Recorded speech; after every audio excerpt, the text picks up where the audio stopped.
É uma história bem longa, mas eu vou tentar fazer uma síntese. Mas primeiro eu queria agradecer o convite de vocês, né? Acho bacana a iniciativa desse projeto, importante, muito importante, a dar visibilidade realmente às mulheres designers, né? Eu comecei, me interessei por design ainda menina, literalmente menina, né? Minha irmã era arquiteta, estudava arquitetura na mesma turma de Neide.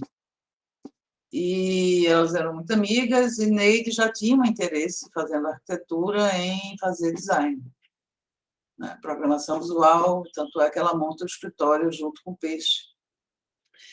Então, ainda menina, realmente, Neide me chama de Solanginha até hoje, ela me levava para o curso de Gastão de Holanda e Cecília Jucá, na Minigraf, e eu tenho um contato, né, com aquela gráfica que foi do Gráfico Amador, né, quando elas fazem um curso de artes gráficas, minha irmã e Neide, e outras pessoas, Cátia Mezel, Peixe, tantas outras pessoas fizeram esse curso. E depois, já com o escritório, com a Multi, Neide me levava para as gráficas, né? Gráfica Marista, Dom Bosco, enfim.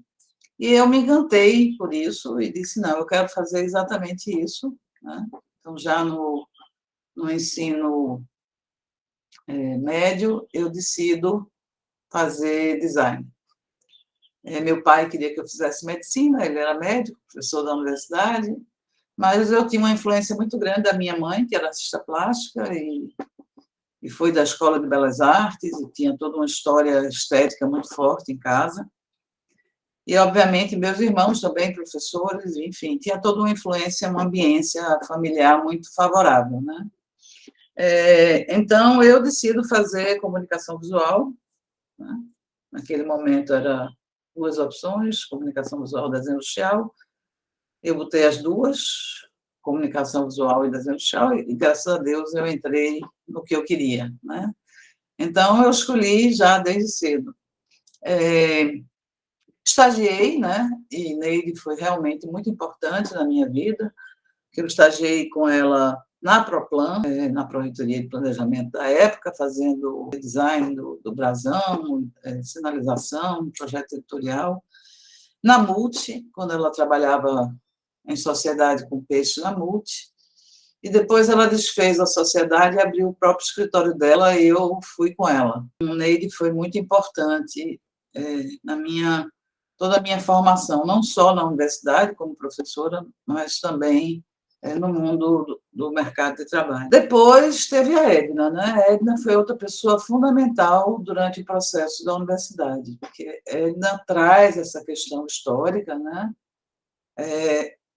Ela dava disciplina de análise gráfica, a gente recuperou a tipografia, que era do gráfico amador, né? Foi a minha turma limpando tipo, depois da enchente, quando a gráfica é doada para a universidade, ela vem depois de uma enchente que teve grande em Recife. Então, foi minha turma, junto com a Edna, que a gente começa a fazer, né, trabalhar a limpeza desempastelar, né, os tipos. Para além de Edna trazer uma base teórica, né, importante para a gente, né, do curso. Então, ela foi realmente fundamental na minha formação também, né?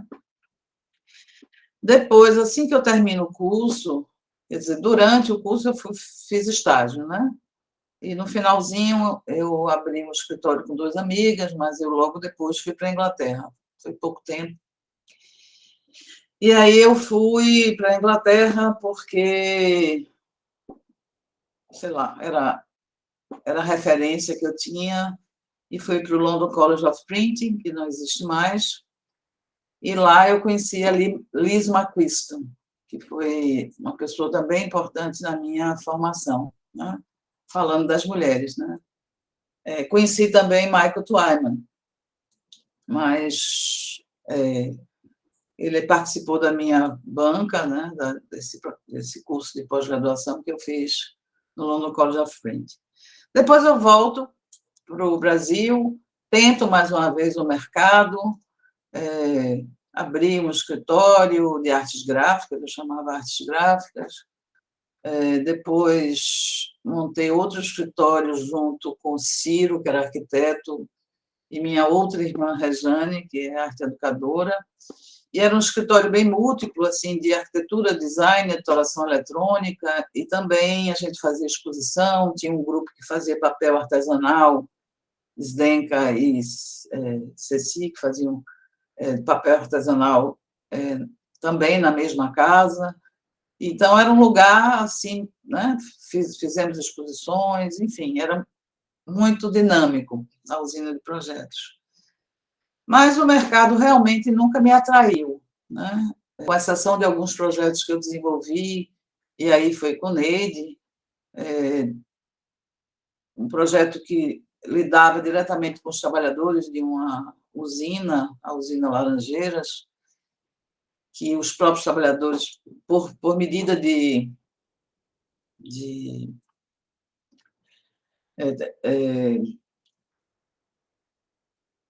o problema de segurança de trabalho, o proprietário queria que a gente fizesse uma sinalização, né? E, na verdade, a gente fez uma sinalização pensando no usuário, que eram aqueles trabalhadores da usina que eram analfabetos ou semi-analfabetos. Então, a gente criou um manual bem bacana. Então, na verdade, a gente fez o primeiro design da informação para... Eles próprios pintaram a usina e esse projeto mexeu muito comigo, né? E também, quando eu estava na Inglaterra, né, nesse período, 81, 83, eu conheço Paulo Freire, o livro de Paulo Freire. Então, Paulo Freire mexe também comigo e eu começo, inclusive, faço um projeto de alfabetização de adultos, usando já um projeto de stencil para fazer desenhar letras e também usando o cordel como elemento ilustrativo. E trabalho também, nesse período, com legibilidade em livros infantis, né? Então, eu começo a fazer pesquisa na Inglaterra e volto e decido, então, ganhei uma bolsa de desenvolvimento regional, que naquela época tinha para pessoas que voltavam, para fixar esse pesquisador no lugar, né? E aí, com essa bolsa, eu tive vários bolsistas de iniciação científica, e a gente dá início, em 84 a 86, de um grande volume de projetos de pesquisa na UFPE, que dá início, né, a todo um processo. E aí tinha também Ivan, Luiz Vidal, Ivan de Macedo, com outros projetos. Depois eles saíram para os seus mestrados e deixaram os orientandos deles comigo. Então, tinha 16 pessoas trabalhando numa sala, fazendo as pesquisas mais diversas, entre eles Silvia, Anjinha, muita gente. Hoje ela está nos países nórdicos, mas muita gente, e depois, Edna e Guilherme, a gente se reúne e cria o Laboratório de Programação Visual, né? Em 86 é que eu faço o concurso. De fato, eu entro na universidade, eu começo a dar aula de 84 a 86 como bolsista, mas em 86 eu faço concurso e sou contratada para a UFPE até hoje. E essa é a minha vida, é o que eu gosto de fazer, a sala de aula, essa troca, esse... A gente não faz nada sozinho, né? Tudo é coletivo.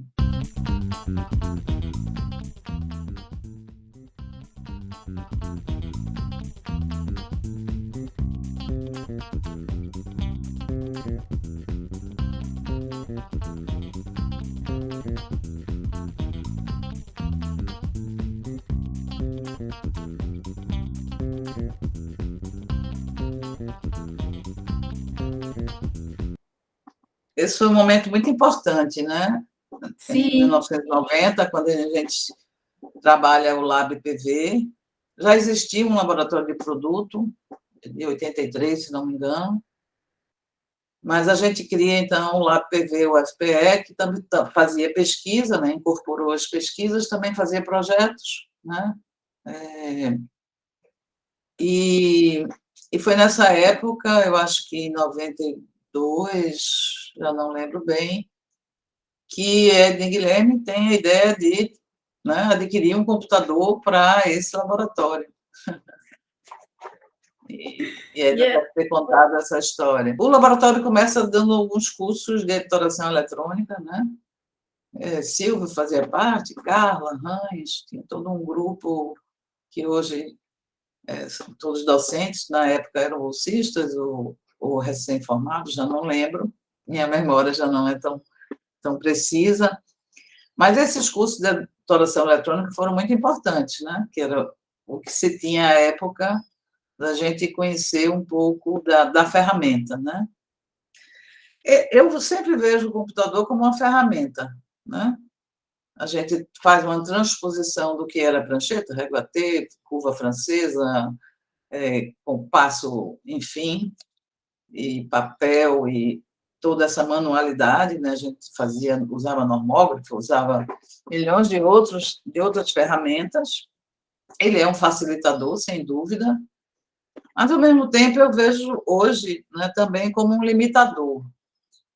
Eu tenho uma experiência com numa das disciplinas do curso, quando eu pedi para todo mundo fazer uns esquemas gráficos, né, de algumas atividades, e depois colei na parede da sala de aula um rolo de papel craft e pedi para fazer a transposição daquilo que eles tinham feito no papel para o papel craft, né? E saíram umas coisinhas mínimas assim. O papel craft é uma coisa enorme, né? Então eu acho que tem uma questão de dimensão aí que se perde, né? E hoje ainda muito menos, né? Com os dispositivos móveis, a gente perde uma dimensão da manualidade, de textura, de uma série de coisas, e ganha em velocidade, né? É um facilitador, mas é uma ferramenta, é um ferramental, né? Não é ele que resolve tudo, somos nós, né? Que produzimos, que pensamos, que criamos, que resolvemos, tentamos resolver alguns problemas por meio da ferramenta. Então, eu vejo que teve um impacto, obviamente, né? Não só o computador em si, mas o que vem com ele, né? As redes sociais e tudo isso que a gente está vivendo hoje. Mas sinto, né? Tenho sentido nos estudantes, principalmente, uma vontade de usar a questão manual.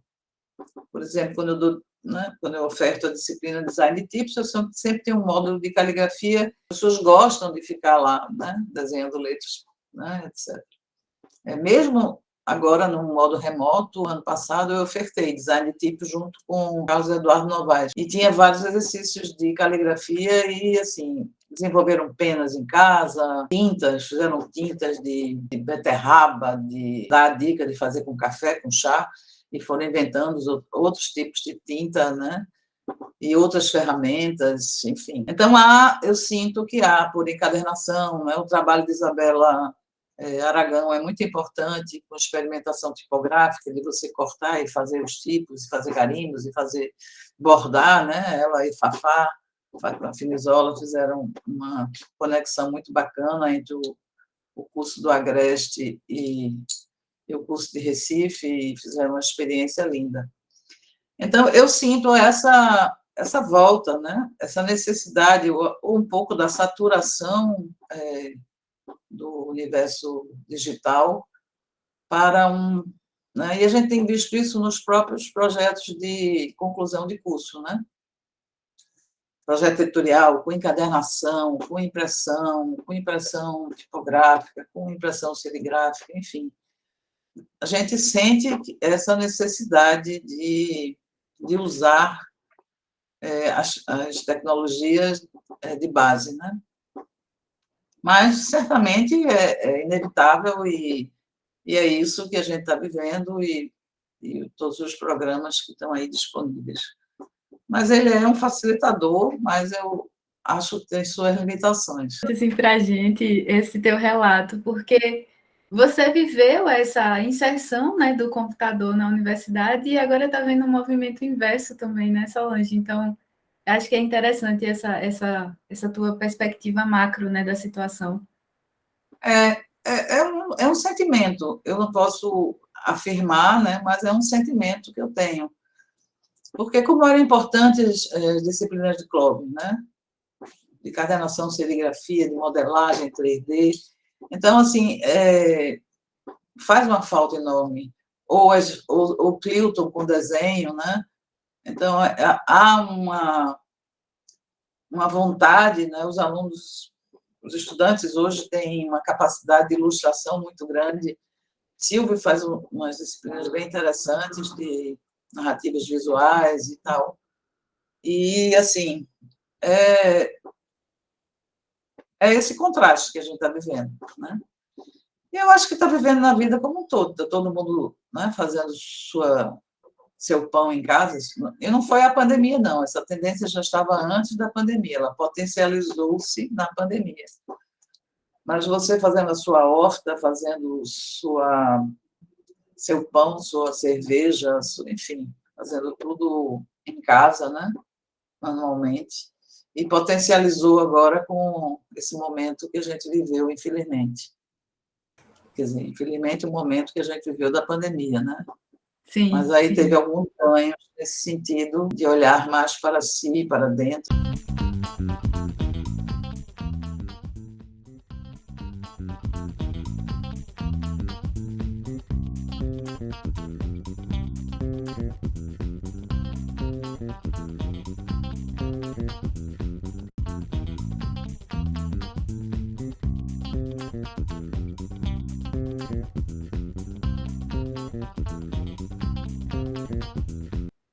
Toda atividade é uma atividade política, né?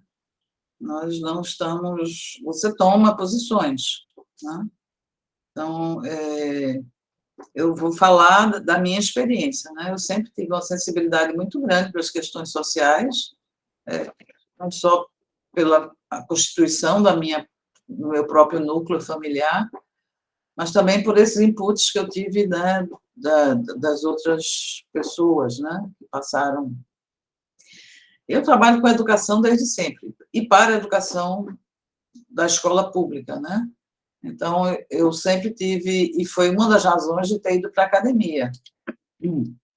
Eu não gostava do mercado de trabalho, porque não via uma contribuição social, né, do design, sim, mais mercadológica, e isso não me interessava. Então, e obviamente muito influenciada pelo pensamento de Paulo Freire. Então, assim, eu sempre trabalhei com educação, né, e trabalhando com os artefatos que estão dentro da ambiência escolar. E na sequência, eu venho trabalhar com memória gráfica. Mas eu acho que a gente tem, sim, um papel fundamental do design, a sua contribuição social, e a gente tem questões hoje latentes, né, como o meio ambiente, né, por exemplo. Essa questão a gente pode trabalhar junto com as organizações sociais, né, os movimentos sociais, enfim.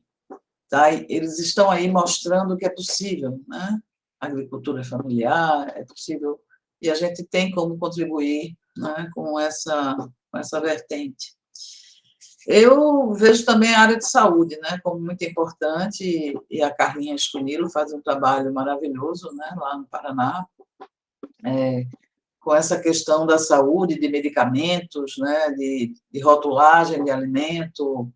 Então, tem um impacto muito grande na sociedade, né? Esse trabalho de você alertar as pessoas, né, do que elas estão consumindo naqueles produtos.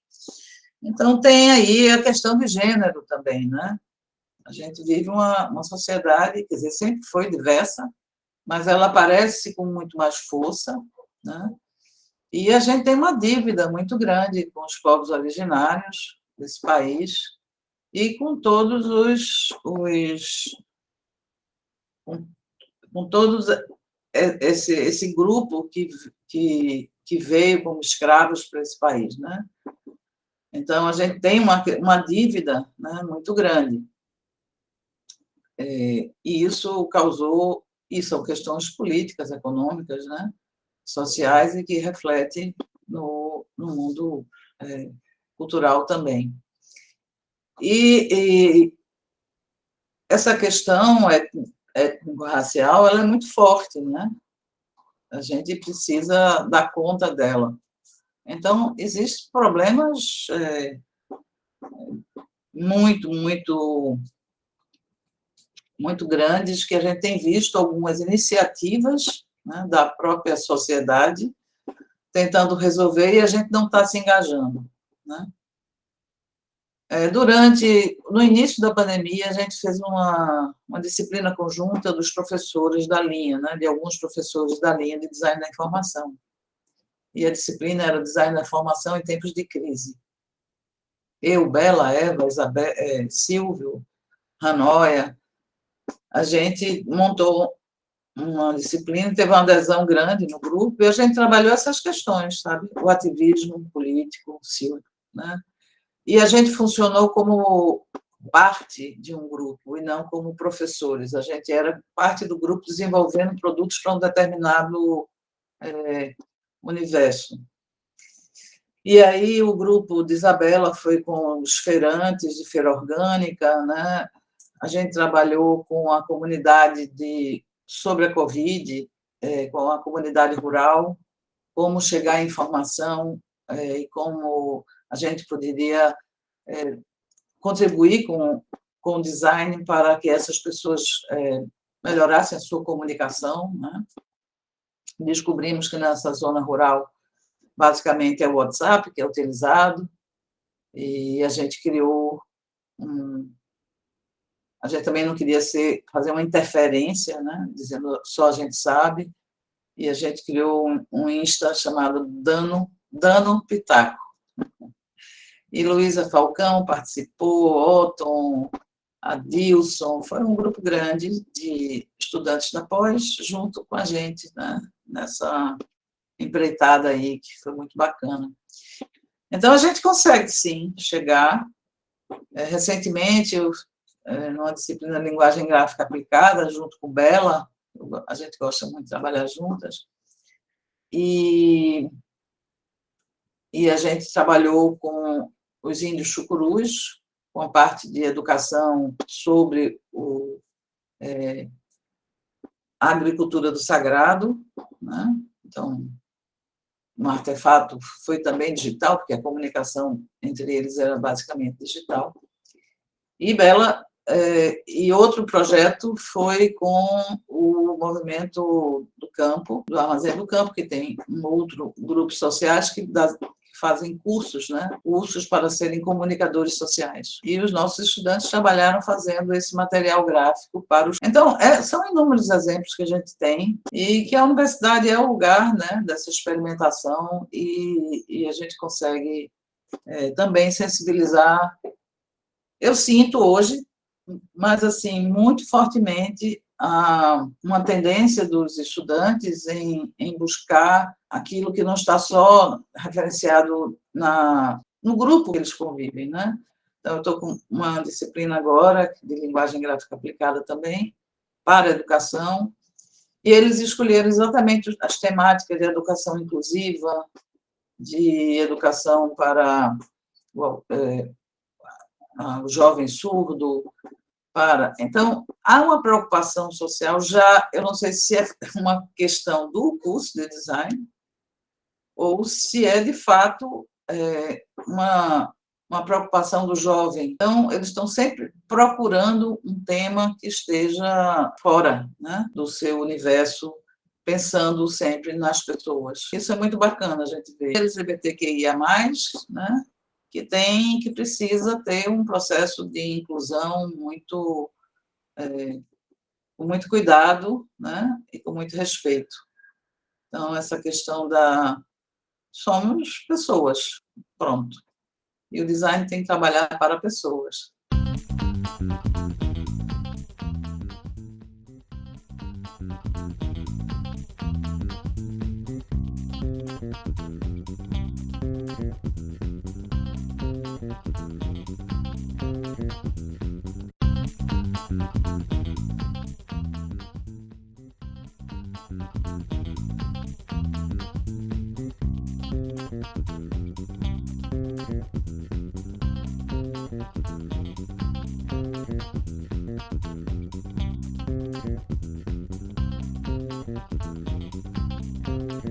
uma questão de vocação também, né? Você ser um designer que é comunicador, que tem uma vertente mais jornalística, que saiba ser um youtuber, precisa da vocação, né? Então, assim, não depende só, não é a profissão que vai definir isso, mas é o indivíduo, né? Que vai poder... Eu vejo, quer dizer, vocês estão iniciando, né? Um processo, isso é muito legal, né? Porque tem esse canal que vai também possibilitar esse tipo de diálogo, né? Esse projeto tem o Visualmente, né, que é um podcast. Visualmente é um podcast muito legal, que discute questões amplas e o design é visualmente, né? Visual mais mente. Então, discute bastante, e é um podcast bem interessante, coordenado pelo Almir Mirabô, Rafael, mais conhecido como Ancara, Ricardo Cunha Lima, enfim, é um grupo bacana. Tem também o LPG, né? Começou, né, durante esse processo, não só com a belíssima exposição do gráfico amador, né, da residência, né, que foi linda, os artistas e estudantes de design dialogando e podendo imprimir e mostrar, né, o material, como também esse trabalho de Silvio, né, com textos de design, que está sendo bem interessante. Então, assim, precisa ter essa vocação, precisa ter essa... Eu acho que tem no curso, talvez o curso de comunicação e mídia, eu não sei se é exatamente esse o nome, do Centro Acadêmico do Agreste, pode vir, que é no núcleo de design, né, junto com o design, pode vir a gerar pessoas com essa formação, né? Mas as redes sociais são um fato. Agora, eu não sei até onde elas vão se sustentar, né? Eu acho que esse momento que a gente viveu agora foi uma overdose de informação. Aquilo que já existia foi potencializado milhões de vezes e, às vezes, dá vontade de você desligar tudo, né? É tanta informação que você começa a ficar saturado. Mas, assim, é uma realidade e eu acredito que sim, que são iniciativas como essas de vocês e outras pessoas que venham a ter essa capacidade de poder, né, discutir as questões contemporâneas, né, e também do design como um todo. Mas, assim, parabéns para vocês, né?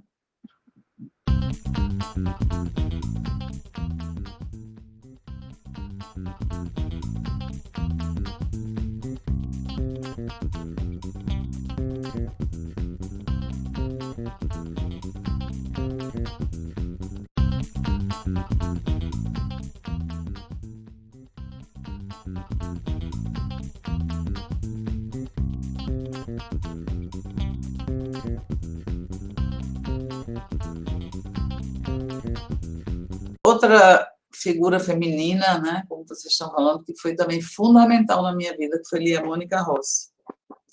Eu conheci Lia num congresso na ALAD, que é a Associação Latino-Americana de Desenho Industrial, logo que eu voltei dessa Inglaterra, primeira Inglaterra que eu chamo,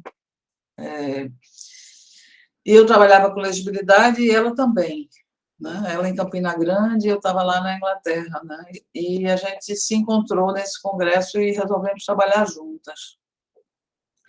E foi por meio de Lia Mônica que eu comecei, e ela me ensinou, né, uma coisa muito importante, que foi desenvolver um olhar estrangeiro, que era você estar no seu lugar e começar a olhar para ele de outra forma, né?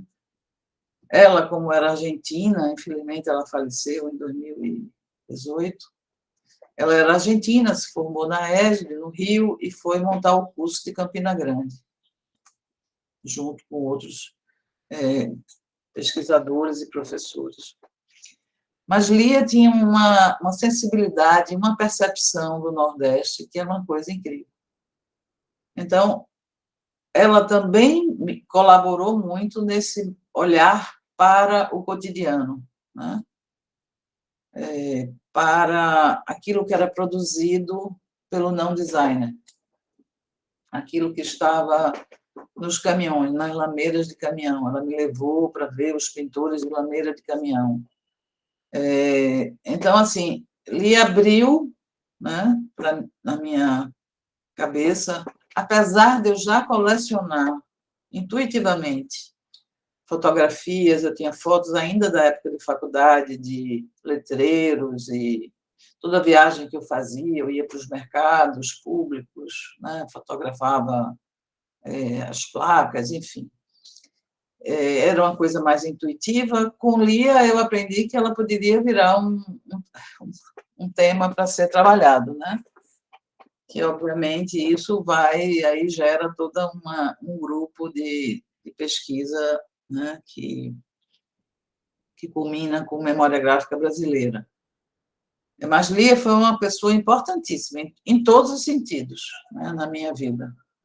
Não só como uma professora que ela era, lá em Campina Grande, como da sensibilidade, uma grande colecionadora de artesanato. Ela tinha uma casa incrível, né, e até depois ela vai para Fortaleza, depois ela vai para a Inglaterra, para Reading, depois ela volta para o Brasil, junto com Marconi, para Curitiba. E lá eles continuam, quer dizer, eles sempre continuaram essa grande coleção que Lia tinha iniciado em Campina Grande, pelo Nordeste, em Fortaleza, na Inglaterra, e a casa de Curitiba era um museu, né, fantástico. E ela foi uma pessoa fundamental na minha vida e uma grande amiga que eu sinto uma imensa falta. Então, ela foi muito importante. Sue Walker, que foi minha orientadora, tanto Liz McQuiston, que é uma mulher ativista feminista, né, do movimento feminista.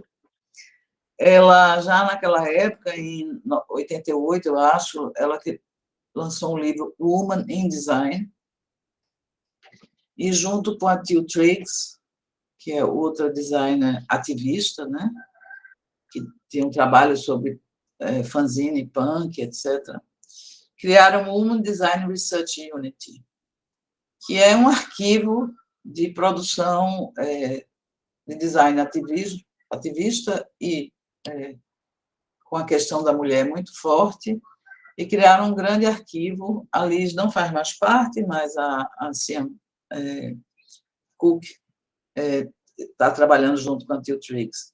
Mas tanto a Liz McQuiston como a Teal Triggs tiveram uma influência muito grande nessa questão do ativismo, né? E a Sue Walker também com esse olhar muito para o dia a dia, para o cotidiano, o que está na rua, que não é feito por designers, né? Então, a gente nunca é uma coisa, a gente é a combinação de todo um percurso, né? E, obviamente, tinha a luta política, né, do design, da regulamentação da profissão, tinha todo esse processo, e tinham mulheres muito fortes, como a Valéria London, lá no Rio, a Betisa Falo, né? Aqui, a Tânia Sá, na associação aqui. Então, a gente tem aí algumas mulheres, a própria Carla Espinilo, que, assim como a Débora Echeverria, eu fizemos parte da então, Associação das Indústrias Industriais, e na defesa, né, do campo. Então, tem essa parte política do design, tem a parte política mais mundial, né? E, obviamente, tem esse olhar muito para o lugar, né? Que tanto a Edna quanto a Lia Mônica foram muito importantes. E, obviamente, as parceiras que eu tenho, né, até hoje, né, tanto na área de educação quanto de memória gráfica, né, a Eva, a Paulinha, né, querida Paula Valadares, a Tereza, na área de educação, Tereza Lopes, Renata Cadena, né, também na área de educação, Annelise Zimmermann, Silvia Matos, tem um grupo enorme na área da educação, e tem na área de memória, que é Fafá, Mariana Renes, Fátima Filizola, né, Mariana Renes, Paula, né, a Priscila, né, muito importante, não só nas vindas dela para cá, mas toda a produção de Priscila em tipografia e memória gráfica. Enfim, eu trabalho muito com as mulheres. Eu nunca tive um problema profissional por ser mulher. Porque era uma tendência na época que eu estudei, a grande maioria era de mulheres, né? Na sala de aula. Era o oposto do que a gente tem hoje, né? Enfim, depois que a tecnologia entra, isso muda, né? Toda a tecnologia da área de computação e né, informática digital muda o perfil dos estudantes, que eram eminentemente mulheres, e passam a ser bem misturado, né? Então, eu nunca tive problema, né? Nunca tive essa relação. Ocupei cargo de gestão como coordenadora de curso, chefe de departamento, diretora de cultura, pró-reitora, chefe de gabinete.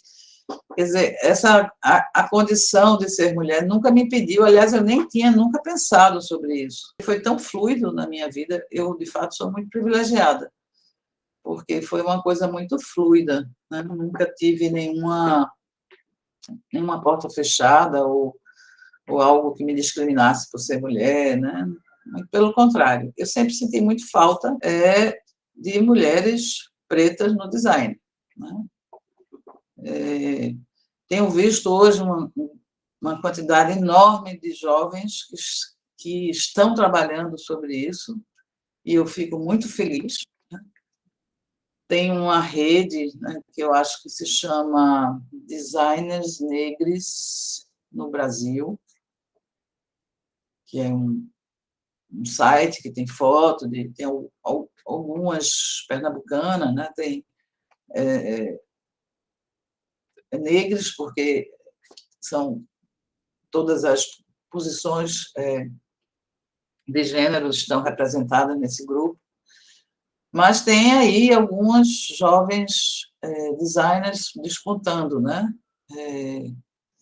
E eu sempre senti muita falta, o curso sempre foi muito elitista, né? E a gente só consegue ver essa mudança de perfil com essa reserva para as escolas públicas, né? E posso dar meu testemunho de garantia aqui que os estudantes que entram oriundos da escola pública têm um nível de comprometimento muito maior, porque é tão difícil chegar na universidade que o empenho e o desempenho é acima ou igual a quem não é cotista. Tem alguns estudos na universidade sobre isso, mas até onde eu acompanhei, eles tinham um desempenho igual ou melhor. E hoje eu tenho trabalho com quando eu faço seleção de bolsista para iniciação científica, para monitoria, são esses jovens que aparecem com um potencial muito e um comprometimento imenso, sabe? Então, assim, há uma mudança e eu espero que essa mudança seja muito rápida, tanto da mentalidade eurocêntrica, né?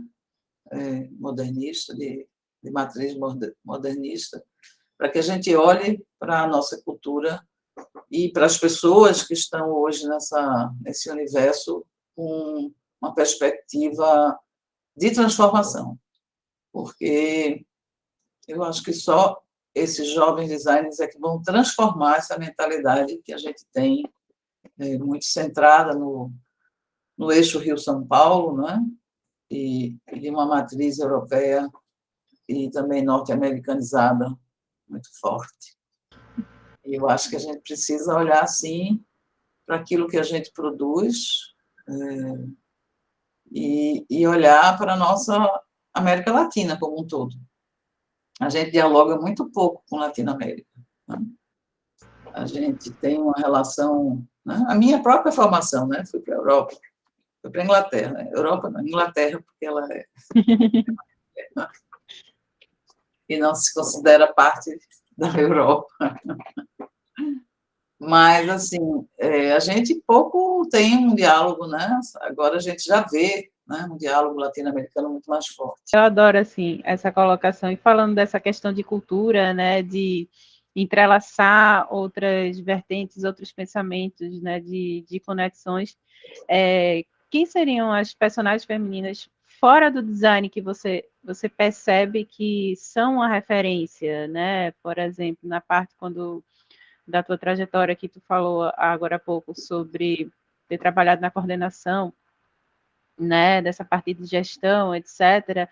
Quem você tem como referência também, sei lá, na parte de direção, na parte de outros profissionais, ilustração, né, com mais foco em tipografia, sem ser tanta relação com design, assim, quem seriam elas?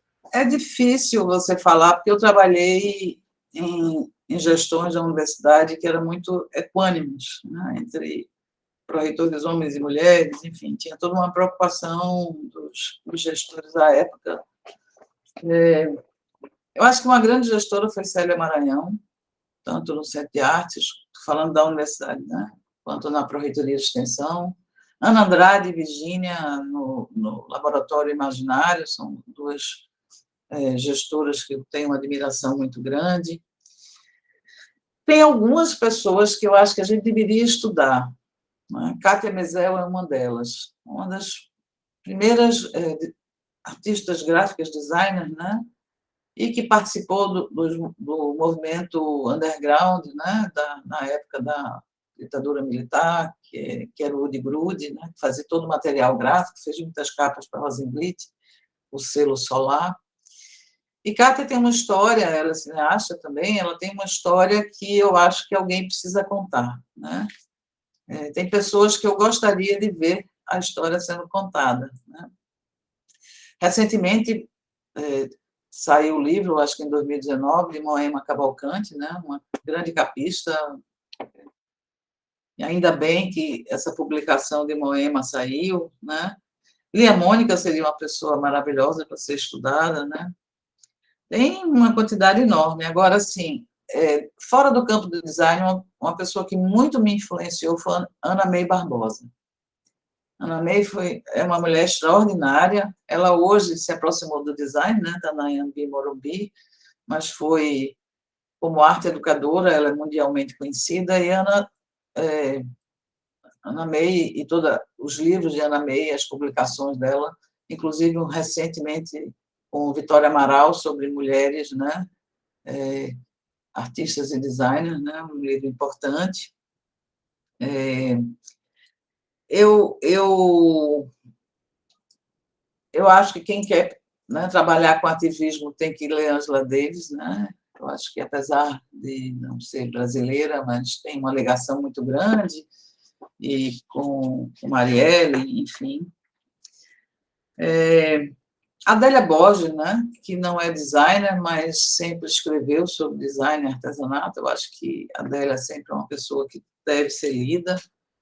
Eu nunca deixo de fora as poetisas, Clarice Lispector, né, Hilda Hilst e as outras escritoras brasileiras, né, que são importantíssimas para a formação da nossa cultura. Tem muita gente, né? Tem, assim, eu acho que eu como tenho muito forte Paulo Freire em mim, né? Mas a Ana May traz, né, muito essa questão de Paulo nos argumentos dela, né? Em toda a história. Ela é uma mulher extraordinária. Eu acho que todo mundo deveria conhecer e ler Ana May Barbosa. Seria uma recomendação para vocês. E tem vários jovens designers, né?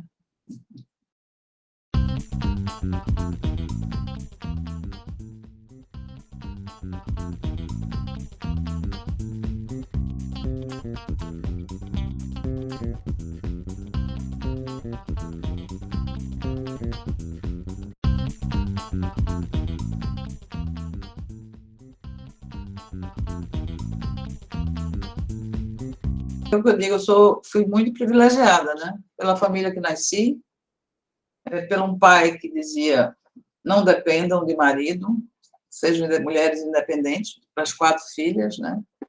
Então, a partir de uma relação familiar tão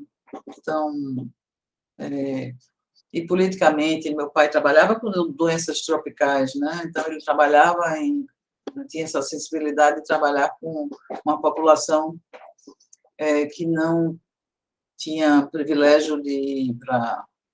Então ele foi muito importante como médico, né? E na formação das filhas, né? Da gente ter a nossa profissão.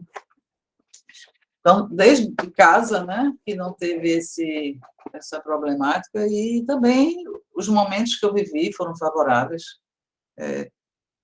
Eu não tenho nenhuma recordação de momento que eu tenha tido algum problema. Eu nunca pensei nem sobre isso, porque então foi fluido. Então, eu me sinto privilegiada quando eu vejo a luta de tantas mulheres, né, e a violência, né, contra a mulher tão grave nesse país, e a violência doméstica, né, em primeiro lugar.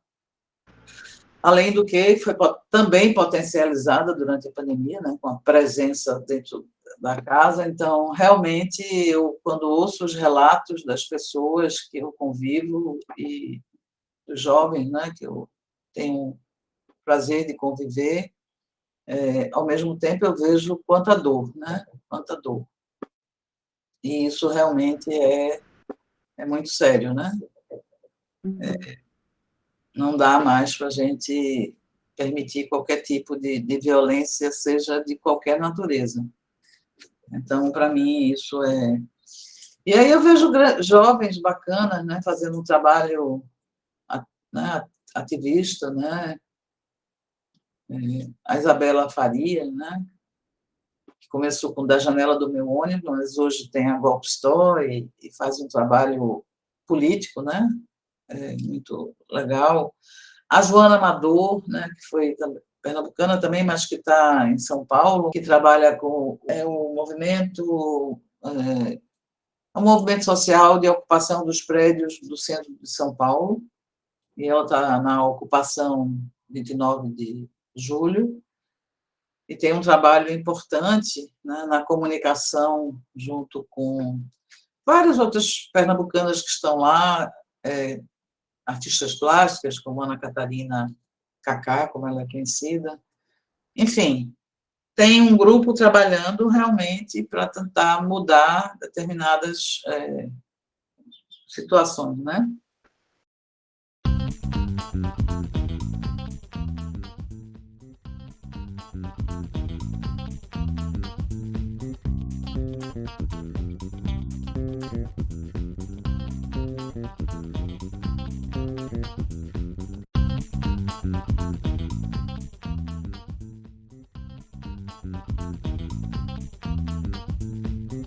Eu já acabei de comentar, né, duas jovens, Isabela Farias e a Joana Amador. Obviamente, tem todas as designers brasileiras que são reconhecidas internacionalmente, Paula Scher, várias outras aí, a Ruth Kedar, a Ana Couto e tal.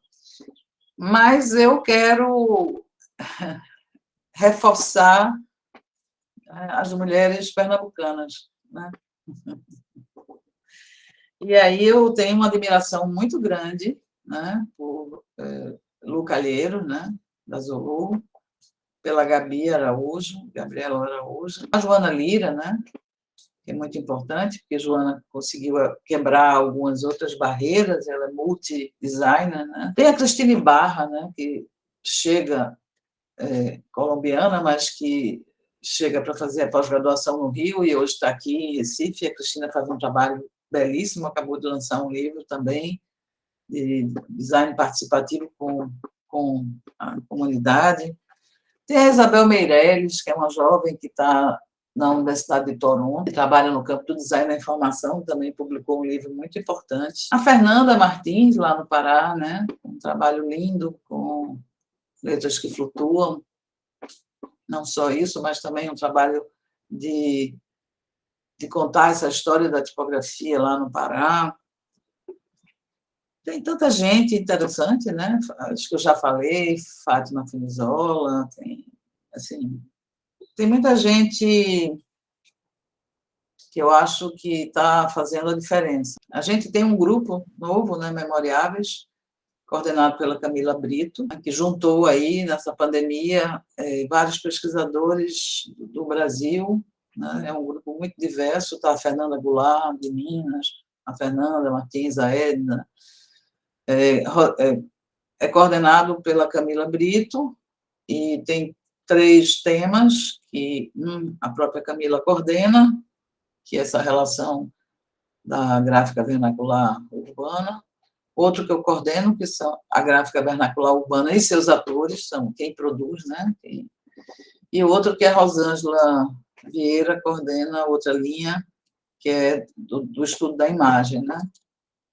E hoje a gente está num grupo com 33 ou mais pesquisadores, fora os estudantes, né, de iniciação científica, nossos representantes. E esse grupo tem dado obviamente, alguns dos participantes do grupo vieram, né, são oriundos do Memória Gráfica Pernambucana, ou Memória Gráfica Brasileira, e que hoje está dando continuidade a essa linha, que é uma linha muito interessante, né? Que é uma linha que a gente está ainda desvendando, começando, apesar de já ter evoluído muito, né, nos últimos 20 anos, ainda tem muita coisa para se estudar, porque a gente só estudou o outro mundo, né? O nosso mundo a gente está estudando há pouco tempo. Então, eu acho que isso é uma coisa muito bacana que está acontecendo, né? E liderado por mulheres, né? Também, esse grupo. Obviamente, tem vários pesquisadores. Eu não tenho essa coisa, não. Para mim, todo mundo é pessoa, e pessoa a gente convive de todas as formas. Eu nunca fiz essa dicotomia ou de nenhum tipo. Não tenho... Eu sou contra a violência, né? Seja ela de que forma ela venha. Mas eu nunca me preocupei com essa separação, sabe? Eu trabalho com pessoas, eu gosto de pessoas, não me importa exatamente quais são suas escolhas, né? Para mim são pessoas. Que incrível, incrível. Muito obrigada, Solange. Foi ótimo, assim, todo o conteúdo, as pessoas que você trouxe, quem você falou. Então, por exemplo, Camila estudou com a gente, mestrado, na graduação, então foi incrível. Gabi, eu tive a oportunidade de conhecê-la quando a gente trabalhou juntas na Uniaeso também, então, enfim, vários nomes conhecidos, vários nomes que a gente...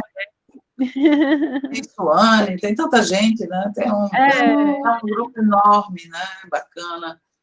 Eu, assim, devo ter deixado, e peço já, deixo aqui minhas desculpas para outras pessoas que passaram por minha vida, seja como minhas professoras, colegas ou orientandas e etc. É muita gente, né?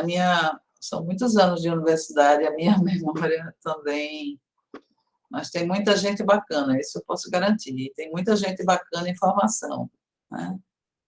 Que eu acredito que vai transformar realmente o universo, pelo menos no campo do design. E é isso, garotas. Eu acho que assim, não peço realmente desculpas às pessoas que ficaram ausentes da minha fala, mas é muita gente, eu tenho muitos parceiros de trabalho, né? São muitas pessoas que eu já trabalhei ou que trabalho, e são todas importantíssimas na minha vida. Porque sempre vi como uma troca, né? Nunca vi como um papel de preponderância nenhuma, mas sim uma troca. Então, somos parceiras, né? Ou parceiros, enfim, ou parceiros. Solange, sensacional, viu? Sensacional. Muito obrigada por essa aula, porque não foi uma entrevista, foi uma aula. Você aprendeu demais. Muito obrigada por essa troca, pelos muitos nomes citados, pelo tempo investido conosco aqui com o projeto. Muito obrigada mesmo pela sua participação. Assim, vai Eu que abrilhantar agradeço e e parabenizo. fechar maravilhosamente bem. Eu que agradeço e parabenizo vocês. Beijo.